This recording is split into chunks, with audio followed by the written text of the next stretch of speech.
G'day, it's Sprout in my human disguise, and I was in a truly documentary episode almost 2 years ago, so it's about time that I finally talked about it. So if you don't know, there is a YouTube channel, and now they're probably on every platform there is, called Truly, and they make different documentary episodes about interesting people. Their most famous one is Hooked on the Look.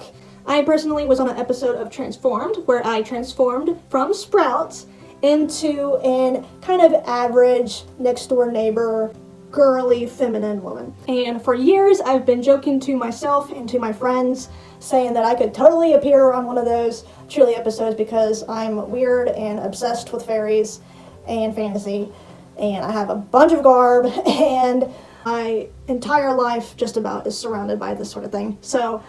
But I didn't expect it to actually happen, and then one day on Instagram, one of their producers reached out to me in a private message and asked me if I was interested in being on an episode. So, of course, at the time, I was super excited, and I knew that this was going to be an excellent social media advertising opportunity for myself at Sprout. So, from the beginning, I knew that they were kind of gonna push a narrative of, and they ended up not even pushing it as hard as I expected, but I knew they were gonna kind of push the narrative of, I believe that I'm a real fairy and I identify as a fairy, or something similar. Which, for if you're wondering, no, I don't actually identify as a fairy. Wink. For legal purposes, I must say that I am actually a human, and I'm definitely not a fairy in disguise. And I don't believe that I'm a fairy in disguise. I'm just kidding. But even though I knew that, I didn't care really, because I'm like, you know what, who cares? Like, it's publicity, so I'm gonna do it. But I still wanted them to show more of me talking about Sprout and my job at Sprout, and they actually cut a lot of that out, which I will get to in a second. But first, let's go over kind of how the whole shoot went. So the producers of the episode did not actually come to my house. They live in like Europe, but they hired a local cinematographer to come to my house, and also a couple of makeup artists in order to film this episode. And they had also shipped me earlier an entire outfit of whatever I was going to transform into, and I had no idea what this outfit looked like. I was just told that this was going to look kind of like a girly glam, or kind of your girly next door neighbor, whatever that means. That's kind of how they described it. So we actually filmed the whole episode for a really long time. It was like several hours. And it started off as me, as Sprout, explaining who I am and what my job is, and just kind of giving a little interview about myself. And then the makeup artists came and we introduced ourselves, and then we refilmed ourselves introducing ourselves to pretend like it was the first time we met, but it really wasn't. And then I washed my makeup off, and then they put on new makeup on me. I changed clothes into the outfit that was given to me, and then I revealed my look to myself in front of a mirror. And then I needed somebody that I knew personally to react to me, so at the time it was my husband at the time, which was extremely awkward because we technically started our divorce process. But I didn't get anybody else. I didn't get anybody from the Renaissance Festival because I was just in a weird place mentally, as you can imagine if you know what happened to me during my divorce. I'm sure you can imagine my headspace, and I just kind of felt like nobody liked me and nobody was going to want to participate in this video for no logical reason. It was just because of my depressed headspace. So anyway, my husband at the time reacted to me. He reacted fine. When I say fine, I thought it was fine at the time, but a lot of people could see that there were issues between us. People who had no idea who we were. People in the comments were like, yikes, he does not like what she does. And then it was over, and the whole process went by pretty quickly. It only happened within a few weeks. Once it was all recorded and everything, it only took maybe a week or two for it to get edited and then published. But they did end up cutting a ton of it out.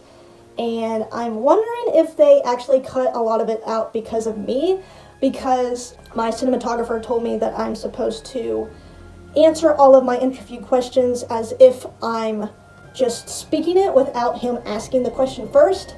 Like, so basically for me to repeat the question in my own words so that the audience doesn't have to hear the question coming from the mouth of the cinematographer and just hears it from me. and I forgot to do that a lot, so that might be the real reason why they cut a lot out, or it could have been just because they were trying to push a narrative of this is actually my entire lifestyle and I actually believe and identify that I'm a fairy, but I'm not delusional, okay? I am a performer and I understand that there's a difference between my human self and my fairy self. So yeah, I didn't really talk about it for a long time. I definitely didn't make a public video talking about it because it was kind of triggering in a way. Triggering might not be the correct word, but it was definitely, it felt uncomfortable for me to talk about it earlier because it is awkward with my ex-husband being in it, and also the fact that they cut a lot of the parts of me talking about how this is my actual job and not just my identity.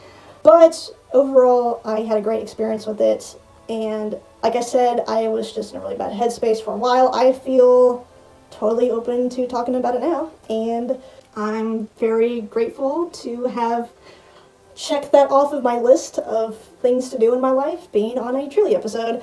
Actually, another thing that was kind of triggering for me was actually the comments on that video, especially on YouTube. You know, I'm generally a pretty confident person, at least when I'm in a good headspace, but dang, some of those comments were brutal. And they really picked out my deepest insecurities, especially my physical features. But that's the internet, and weirdly enough, I don't get comments like that on my videos. Like, I've had a video hit 2 million views, and I didn't get any of those kinds of comments. But on their video, for some reason, it's just a bunch of people who don't know anything about the Renaissance Festival life, and you know, very close-minded people who haven't had a lot of experience in what I do. So it's the internet. People are mean for no reason.